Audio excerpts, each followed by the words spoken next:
So today we're going to pick up talking about electrical signals, which is how do neurons get stimulated to generate an impulse that then is conducted down the neuron. So the direction of conduction of an impulse is most commonly stimulating the dendrites, so that's the receiving part of the neuron, processing it at the cell body, and then the axon takes it away from the cell body. Think of axon away to the axon terminals where it's going to release some chemicals, synaptic vesicles with a neurotransmitter to stimulate an organ or another neuron that's in the series going either in or out of the spinal cord or brain. So when we talk about these signals, we call them graded potentials or action potentials. If you think about the word potential, it means it might do something but might not, right? If a person said, oh, you know, your child is a great student, he or she really has a lot of potential, which means maybe they're not doing it yet, but the ability is there. So that's how our cells are, that's how our neurons are. They have these channels that are closed, but they can open and allow ions to flow when there's a stimulus. So there's only a few cells in the body that have the ability to generate a stimulus if special ions open. And those two cells are nerve cells and muscle cells. So neurons and muscle cells can generate action potentials. They have special features in their cell membrane associated with ion channels that allow them, special ones, to open and pass a stimulus down the membrane. So one of the questions on your worksheet in your lecture packet, I think it's on the second page for this system, page 601, or no, I'm sorry, on the worksheet I gave you, this one. On the top of the second page, number 2, it says what two types of cells, this is the one I handed out that says ion concentration and action potentials, that worksheet. What two types of cells are capable of graded potentials and action potentials? It's muscle and nerve cells. Muscle and nerve cells, or neurons. So we're going to talk today about these, and we're going to reference this worksheet here that says ion concentration and action potentials. So we'll go through that. So when we look at these potentials, they result from changes in ion concentration. And what are some examples of ions? What are some ones we've talked about so far? When we talked about the chemistry unit, do you remember some of the important ions? What? Calcium is an ion. Potassium is another really important ion, and sodium. So sodium and potassium are the key players when we talk about electrical signals. So we're going to focus on those two when we talk about how information is transmitted down a neuron. So looking at the channels then, there's special channels on the membrane of all cells, but only nerve and muscle cells are able to change the ion concentration inside to outside with these channels, which we call voltage-gated channels, but these, in this example, are the ligand-gated because it requires a chemical. But the voltage-gated channels are the ones that we're going to talk about now in this section of our notes, talking about how nerve cells are stimulated. But we see chemically regulated channels playing a role, but voltage-gated channels are the big players, and we'll talk about that. But this is just a review of the different types of channels we see on the membrane that we've talked about before. We have leak channels and then gated channels. Ligand-gated means a chemical has to bind to the channel, like in this case here, acetylcholine has to bind in order for this to open up and let sodium through. Or voltage-gated means there's some positive or negative charge change across the membrane that causes it to open. So if we look at typical membranes, muscle, nerve, we have leak channels for sodium and potassium and chloride. So they're always open, but we find more leak channels for potassium than we do for sodium. A lot more, 75 times more passageways for potassium than for sodium or chloride. So what does that mean? What do we know about the sodium-potassium pump that our cells all have? The sodium-potassium pump. What does it do to sodium? Does it bring it into the cell or out of the cell? Do you remember? What? Out. Yep, it takes sodium and dumps 3 sodium out. And that same cycle, what does it bring into the cell? 2 potassium in. So if we're constantly bringing potassium into the cell, what is the charge on potassium? Positive or negative? It's positive. So if we keep bringing positive into the cell, a lot of it, but then we're putting a bunch of positive outside the cell, which is sodium, 3 sodium for every 2 potassium, we have to think about what other ions might be present in the cell that are causing a charge. So on the first page of this worksheet, on the ion concentration and action potentials, you see the big circle there on the front. I'm going to have you distribute some of these ions of where we know there's more ion concentration. What we do know is that if we look at a cell, there's equal numbers of positive and negative ions, but if we look at the individual ions, we know that there's more potassium inside the cell. There's more potassium inside the cell. And there's more sodium outside the cell. And that's because of the sodium-potassium pump, right? The sodium-potassium pump is constantly bringing potassium in, and it's constantly dumping sodium out. So that's just something that we know that exists for sure, is there's more potassium inside compared to outside, and there's more sodium outside compared to inside. So you could put a big Na on the outside and the interstitial fluid on that diagram, and you could put a big K plus on the inside just to show where there's more of. And I'm looking at this worksheet here. Is everybody with me? This worksheet I just handed out that says ion concentration and action potentials, and I will have one posted in Blackboard as well. Are there extras in the back row there? Oh, okay. And pass it up. Some people may have missed it. So number 2 on the back side, we already run over together. I said what 2 cells on the back side of this worksheet, what 2 cells can change their resting membrane potential? Yeah, muscle and nerve cells. So number 2 on the back side of that worksheet is muscle and nerve cells.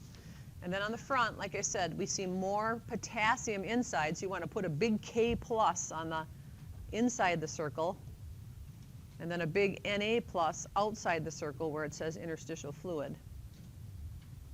Because there's a lot more sodium outside than there is potassium. So those are the 2 players we're really going to focus on. And what else we see is, if you look at the directions there, see in the list of terms or ions with an asterisk, it says protein anions. Protein anions are proteins that are made within the cell, and they break up into ions, into positive and negative ions. But they're mostly negative. I shouldn't say positive, negative. They have a net negative charge. So I want you to draw a small oval with a negative sign inside of it, and put a bunch of those inside the cell, because proteins need special transporters by exocytosis to get out of the cell. They're too big to fit through channels. So you're going to put a little oval with a negative sign in it inside this circle, indicating a negatively charged protein. And you have a key right above there, right? All these terms.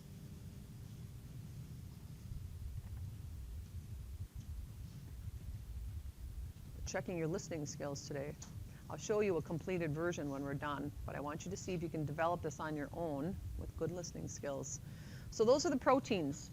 So there's a lot of those, and they're negatively charged, and they're stuck. They can't move in and out across the membrane to balance out the charge.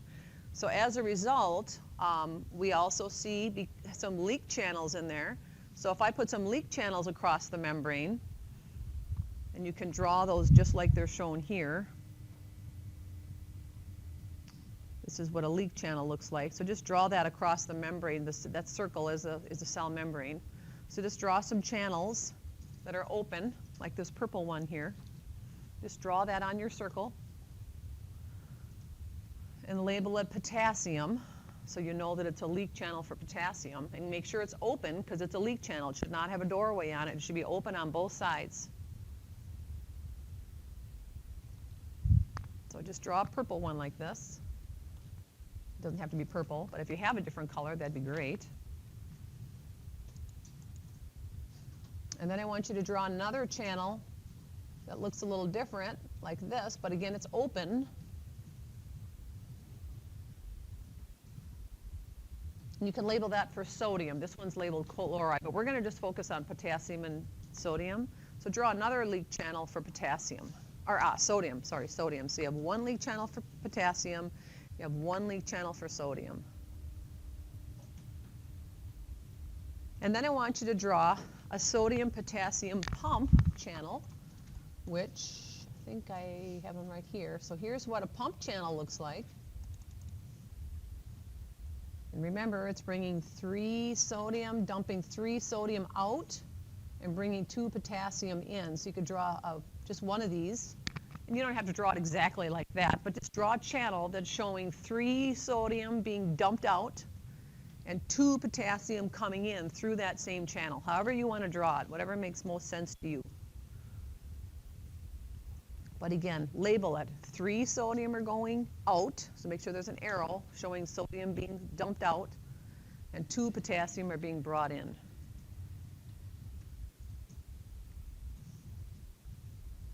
Just like we see where the arrow is. And just put that on your circle along the membrane.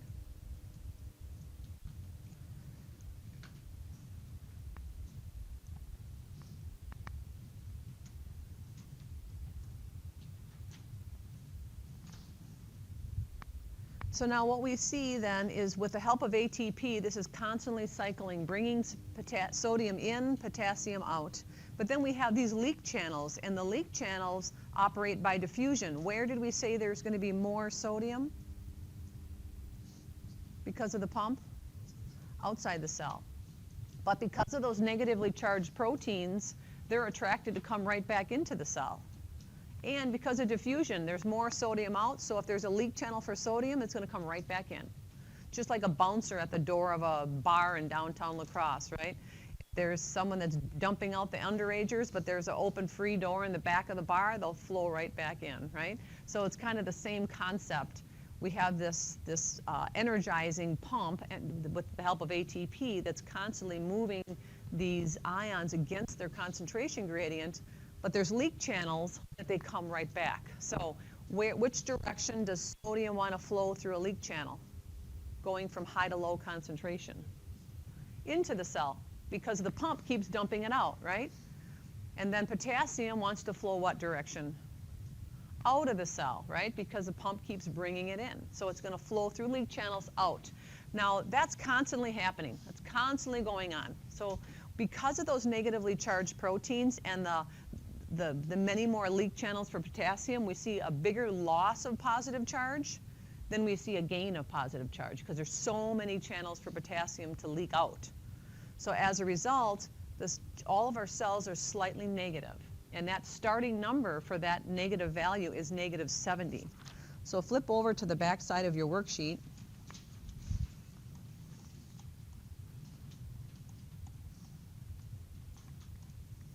The inside of our membrane is slightly negative at negative 70 millivolts.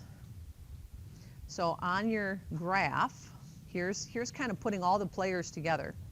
We have these negatively charged proteins. In this diagram, they're being labeled with a negative A. These are the negatively charged proteins. This is a leak channel for potassium. It wants to leak out because it was brought in by the pump. Okay. Here is, again, potassium leaking out. We'll have some movement in, but it's mostly leaking out because of the higher number of potassium ions inside. And look at how many sodium are outside because of the pump. Lots and lots of sodium, right, compared to sodium inside. So we have these extra channels then, and here's your answer to number 2 in the worksheet, nerve cells and muscle cells. We already talked about that. They have a slightly different resting membrane potential. We'll talk about that when we get into muscle. But I wanted to show you the other types. Oh no, I wanted to show you the pump. No, I showed you the pump already, sorry. Voltage gated channels. So there's other channels in the membrane that are voltage gated, which means they only open up when there's a stimulus of some kind. And that could be some outside stimulus, or it could be a change in ion concentration. So voltage gated channels only change when there's a change in ion concentration. So this one is for sodium. So when the membrane inside or outside the cell changes, it triggers these to open. And these open at negative 90. Well, it depends. I shouldn't say that. Most of them are triggered to open at negative 55 millivolts. Negative 55 millivolts. So potassium ones are triggered to open at plus 30 millivolts. So if we look at an action potential graph, which is toward the end here, right here, you can label your graph on your worksheet, on the bottom of that worksheet. So negative 70 is the flat portion of the graph. That's where our cells are resting. The sodium pump is moving ions. Sodium and potassium are leaking. The membrane is stable. It's slightly negative inside because of those negative proteins. But then something happens. Some change due to a stimulus causes extra channels to open, and we see more. Like if sodium channels open, what are we going to see? We're going to see more gain or loss of sodium. Which way does sodium flow? Into the cell or out of the cell based on diffusion laws? Into the cell. So if something happens, some stimulus occurs causing more sodium to flow into the cell, this is not going to stay at negative 70 inside. It's going to start to get more positive. When it hits negative 55, we call this threshold. So you can make a line now, just go up a few, just kind of like this graph, and make a dashed line all the way across your graph and label that negative 55. Once we get to negative 55, that triggers that special area on the cell body, the Axon Hillock, to open up all the voltage-gated channels in that spot of the membrane in a series, just like if you're doing the wave at a stadium, where one person stands up and causes the next person to stand up and the next person. That's what happens down the membrane, but it happens at the Axon Hillock. So we have to reach negative 55 at the Axon Hillock, and that's where the cell body kind of narrows and starts to become the axon, that little triangular portion there. That's the Axon Hillock, and if you don't remember, you can go back and look at your diagram of the neuron. What page was the diagram of the neuron on in your notes?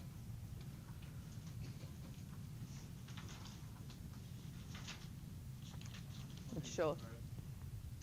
Was it? 185. Okay, yeah, in the middle, if you look at the middle numbers, 185, the Axon Hillock is that area. Do you see that? Make sure you highlight that or circle it with your pen or pencil so you pay attention to where that is. It's right before the axon starts. So that's where this negative 55 is reached. That's where we see all these channels working together, bringing ions, bringing sodium into the cell. We reach negative 55. Now we fire and go down the axon. At the nodes of RANVA are collections of voltage-gated potassium and sodium channels. So now all the voltage-gated channels open, and we see this along the membrane, and we see this rapid, what we call it is a depolarization. Any depolarization means we're less polarized, so it's not negative inside, positive outside. Now it's positive inside and positive outside, so it's depolarized. There's less polarizing of the charge. So now we're getting more and more positive. Then, at the top of that graph, sodium channels close because they're voltage regulated, so they're no longer triggered at this high charge of plus 30 millivolts. Sodium channels shut, and then now the potassium channels open. And what happens when potassium, extra doors for potassium open? Which way does potassium want to flow according to diffusion? Out of the cell, because there's a bunch of potassium. Remember you drew a big K inside the cell because there's a lot of potassium. So if we open up extra doors, which these are extra doors, they're voltage-gated channels, they flow out of the cell. And then we come back down.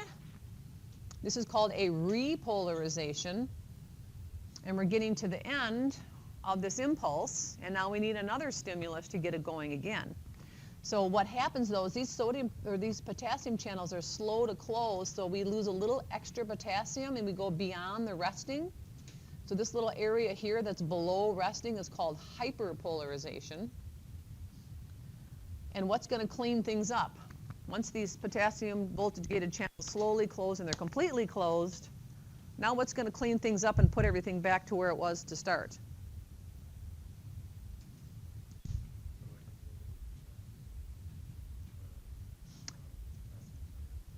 The potassium sodium pump. Yeah, that's what establishes, that's really what plays a critical role in establishing this -70 to get the potential for an impulse to travel is that -70.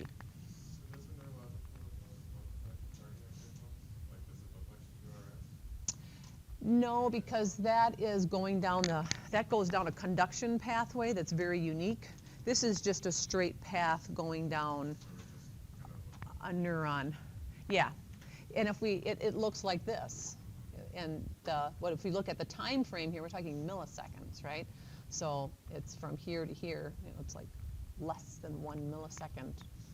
So it's very, very quick. We call this an action potential. It's an all or nothing, because once these sodium channels open, we cannot get them to shut until it hits +30. And then they shut. And once they shut, then the potassium channels open. So we're stuck with this impulse traveling. But what does it have to reach to fire off? What does it have to reach to even open up those voltage channels? -55. So sometimes we get stimulus coming into our sensory receptors that don't open enough channels to reach -55 at the Axon Hillock, and that impulse just goes away and it's never transmitted, and we never feel it, and nothing ever happens. So we have to have enough of a stimulus to get to the -55. So what does more pain, brighter light, louder sound, stronger tastes, how does the brain perceive that? We can't get any higher than +30, because once we get +30, all those sodium channels close. We can't get a taller graph. All we can do is get more action potentials one after another. So the more action potentials we generate, the stronger the impulse we have. So let's look at this graph. Now you should be able to label everything that you see here on the blank part of your graph. So again, we have -70 as our resting membrane potential. Then you draw that dashed line here and call it -55, would be right here. That's missing on this graph. That's what we call threshold. That's where the action is. It's like the gunshot at a horse race or a dog race. When the gunshot fires, the gates all open, right? And those dogs or horses are going around the track, and you're not going to get them back. So that's how our action potentials are. Once we reach -55, it's running down the axon, and we're not going to stop it. The only way we can stop it is to stop the stimulus that caused it to get to -55.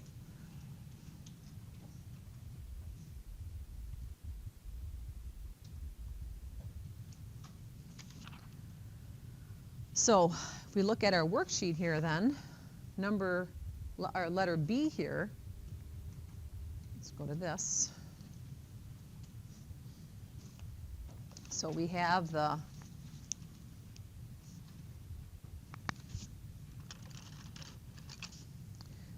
sodium potassium pump here. It's bringing 2 potassium in, and it's dumping 3 potassium out. We've got leak channels for sodium coming in. We've got leak channels for potassium leaking out. And we have these voltage-gated channels for potassium and sodium. So that's what's going on in the membrane, right? And we have a lot more potassium inside than we have sodium outside. So we have more of this here, less of this here. But we have a little bit of sodium inside. We have a little bit of potassium outside. But we should see more inside than outside. And then again, we have these negatively charged proteins that really make it negative inside the cell. So the net charge inside the cell is what again? Because of all this potassium loss, what is it? -70 millivolts. That's the charge inside the cell. And what establishes the differences in concentration for sodium and potassium on either side of the membrane? Why is there more sodium outside and why is there more potassium outside? Yep, the sodium-potassium pump.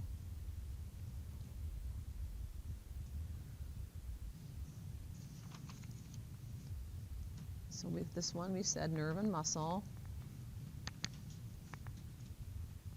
So A resting excitable membrane is slightly what on the inside of the membrane? What did we say? It's slightly negative and slightly more positive on the outside. The difference in charge distribution on either side of the resting membrane is called resting membrane potential. And what did we say that value is for nerve cells? -70, and for muscle cells it is -85, and the unit for that is millivolts. So you have -70, and then we have this very important number, -55, which is threshold. And what do we call it when it's going up? Well, the whole thing is called an action potential. So this whole graph is called action potential. But what do we call it, the rising path? Depolarization. I'm just going to abbreviate. And which way is, what ions are moving during depolarization? What's making it positive inside the cell? But remember, which way does potassium want to move? It wants to go out. If we lose positive charge, because these are positively, if we lose positive charge, that's going to make it more negative. So we're going positive here. So what ion? It's got to be sodium coming in, making it more positive. So sodium channels open first. And why do we know that? Sodium channels open at -55. The potassium channels aren't triggered to open until +30, so we can put a +30 here. So sodium is going in, and with our repolarization on this side of the graph, what's moving? We're going more negative again. What channels are open? Potassium. Potassium is moving out. So these are the details. Know this graph. Just be able to look at this graph and label it and understand what it means. When I say depolarization, it just means that it's becoming more positive. It's getting to +30. So make sure you label the sides. The numbers you need to know are -70, -55, and +30. And people will ask now, why do I care about this? Like when I was in micro, I had over at UWL, I had a friend that was in the class, and she was in the dental hygiene program at Rochester.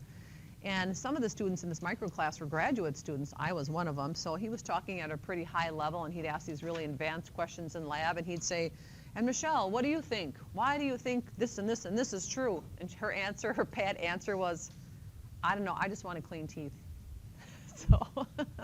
So I always think of that when I talk about something really technical. What do we care about this? Why do we need to know the action potential? Do you need to draw this graph out at the bedside of your patient? No.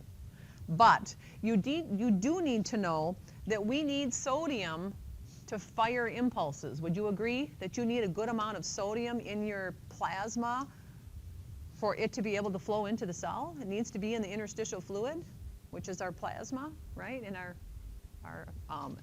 areolar tissue. Yeah, so we need sodium to fire. Do we need potassium? What would happen if we didn't have potassium in our blood? What does potassium do here? You wouldn't repolarize, you wouldn't relax your membrane, right? So we need potassium to relax, and we need sodium to fire off these impulses that are traveling down the axon. So if we don't have the right balance of electrolytes due to vomiting, diarrhea, blood loss, fluid loss and burns, malnutrition, yeah, we gotta have the right balance. It's called fluid and electrolyte balance, right? So we need these ions. So if we have potassium imbalances, particularly potassium, the heart is very sensitive. The conduction pathway that you were talking about is very sensitive to potassium. And we have patients that have low potassium because of some medicines they're taking, and it gives them heart abnormalities. They can die from that. And we never give potassium IV push. If you want to be, say one of the worst things in nursing school ever is say, can I give some potassium IV push? Never. If you give potassium IV push and give somebody too much potassium, you'll stop their heart. So we don't ever give that. We always give that in a drip, IV drip slowly for people that are low in potassium. We give sugar, directly through an IV. IV push means directly in a vein with a syringe. So that means you're serious about getting something into the vein quickly. So we give medicines that way. We give sugar that way. When you have a patient that's crashing on their blood sugar, we do give sugar directly to the vein, but not potassium. So we need the right balance of ions. And these are what we call electrolytes, right? This is what we go to for the Gatorade and for the Pedialyte when our kids or ourselves have vomiting or diarrhea. We have to have the right balance of these ions. I asked you that in the first place. It's like you connect a P wave and a T wave onto your graph there. Well, it's got a bundle branch block, but it would be cardiac. This would be a serious heart block, because you shouldn't have a wide. Yeah, that would be a really Yeah. big bundle branch block. Mm-hmm. Yeah, or maybe a PVC, but or a VTAC, isolated. That would not be good. Okay, so what we have when you look at this graph is we have a period of time called a refractory period where we cannot stimulate that part of the axon again because it's in the middle of an action potential. Again, it's kind of like setting off the wave at a stadium. Once that wave is going around, it's got to go all the way around. Or like a horse race, it's got to go all the way around before we can get a new one. So we cannot stimulate the membrane to get a taller or another impulse in the middle of an action potential. So this is the absolute refractory period. What I say is, can we get another one? Absolutely not, okay? Absolutely not. But as it's coming down here and everything's closing and the sodium channels are hanging out, if I stimulate this membrane again, I can open up some more sodium channels and get up to -55, and I could get another action potential as things are shutting down here once I can go back down to threshold. So you can stimulate in this region, which is called the relative refractory period. So absolutely no extra stimulation can happen during the absolute, but you can do it during the relative refractory period. So that's why it says absolute is complete insensitivity during that period. So when we look at action potentials then, we just see this change, this depolarization followed by a repolarization. Depolarization, repolarization. We just see the switching of the membrane slowly working its way down the axon. But again, not over the insulated parts, only where the bare parts of the membrane are in a myelinated axon. So where is that? Where are the bare parts of the axon? The nodes of RAN-VA. So these ion channels are only at these bare spots is where all this activity is happening. So what we know is that the thicker an ion is, the faster that impulse will generate. And if it's a thin ion, or thin axon, very thin nerves. Remember, axons are nerves, right? Are in nerves. So if it's very thin, then they are much slower because there's less ion flow. And if they're myelinated, it's much slower. So when we look at some of the parts of our body, for example, skeletal muscles and sensory receptors, those are very thick, large diameter axons for very quick stimulation because we need to navigate our world and respond to the environment. So skeletal muscles and sensory receptors, very, very important. But again, we talked about last time, autonomic nervous system, we don't want a rapid response in the digestive tract, right? We want to keep that a little slow and regulated. So those are thinner fibers and not as much myelin, or some are not myelinated at all.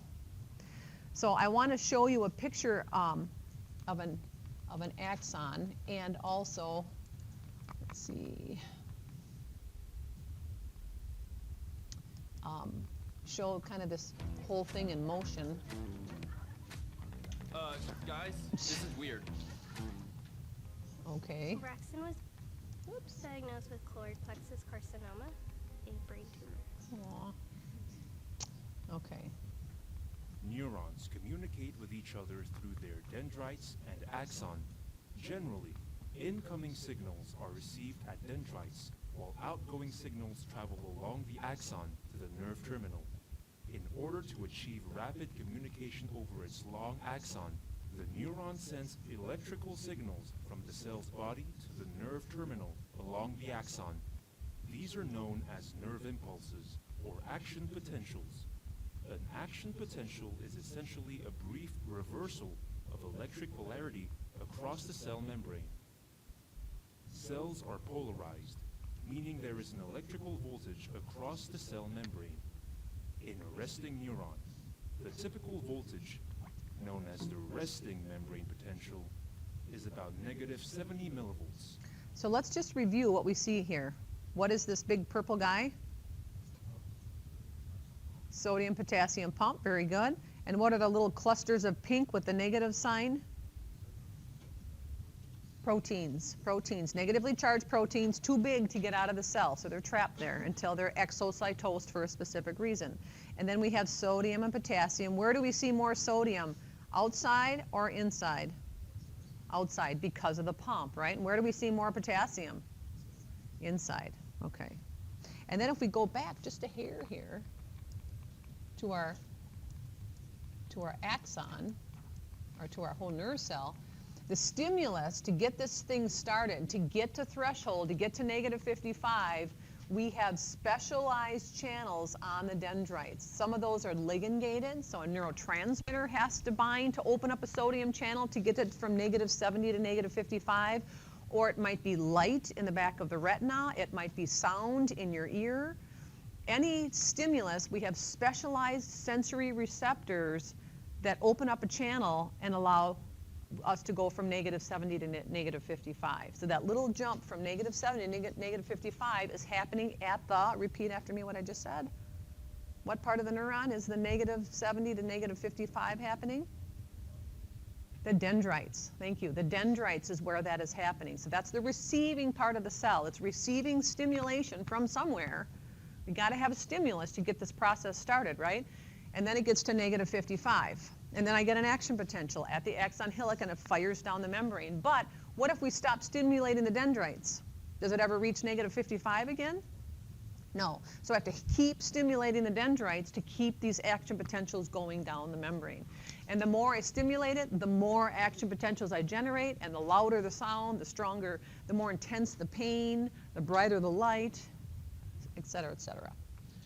Okay, so this is the axon hillock. This part right here, this widened area where the axon starts, this is where threshold is reached, that -55. So we have all these special sensory receptors with special channels opening up and letting sodium in until we get to -55. Then here's where the voltage channels start. So there's not voltage channels here. In a typical neuron, they're at the axon hillock and then at the nodes as we go down the axon.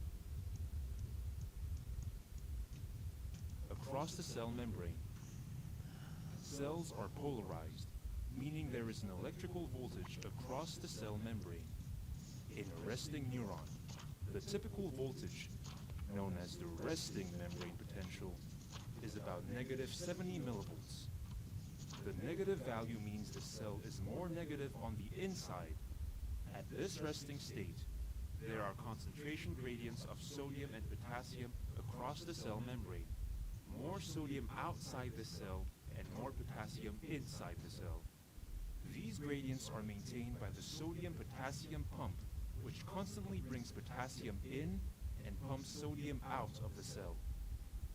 A neuron is typically stimulated at dendrites, and the signals spread through the soma. Excitatory signals at dendrites open ligand-gated sodium channels and allow sodium to flow into the cell. This neutralizes some of the negative charge inside the cell and makes the membrane voltage less negative. This is known as depolarization, as the cell membrane becomes less polarized. The influx of sodium diffuses inside the neuron and produces a current that travels towards the axon hillock. If the summation of all input signals is excitatory and is strong enough when it reaches the axon hillock, an action potential is generated and travels down the axon to the nerve terminal. So the axon hillock is called the trigger zone because what is triggered, what value on our graph? is achieved at the trigger zone at the Axon Hillock, which is right here. Yes, negative 55. Negative 55, that's the magic number. If we don't reach negative 55, what happens? What? Channels will not open, and what happens? Say it louder, I couldn't hear. What happens if I don't reach negative 55 and no extra voltage, no voltage gated channels open? What happens? Nothing. It just fizzles. We're done, right? So it's an all or nothing event. The action potential is an all or nothing. Now I did get a little bit of change in ion potential in the cell body, right? It went from maybe negative 70 to negative 58, but I didn't get enough. So we call those graded potentials or local potentials. Local or graded potentials are little changes in ion flow because of stimulus, but are not enough to reach threshold at negative 55. So we have local potential, and then we have action potential. So if you look at your graph here,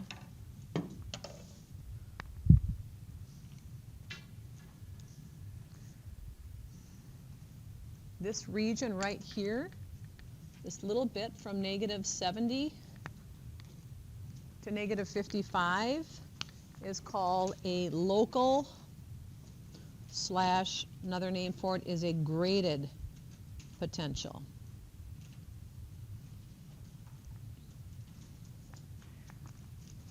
And then the rest of it from here to here is called the action potential.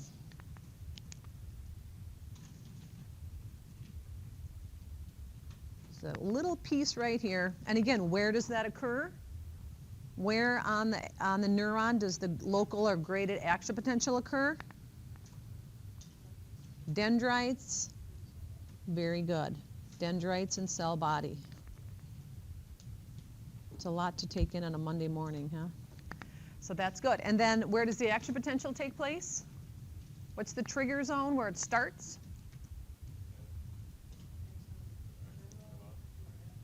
Yep, Axon Hillock. And then all the way down to the axon terminals, right? To the end of the axon. So that's where that travels.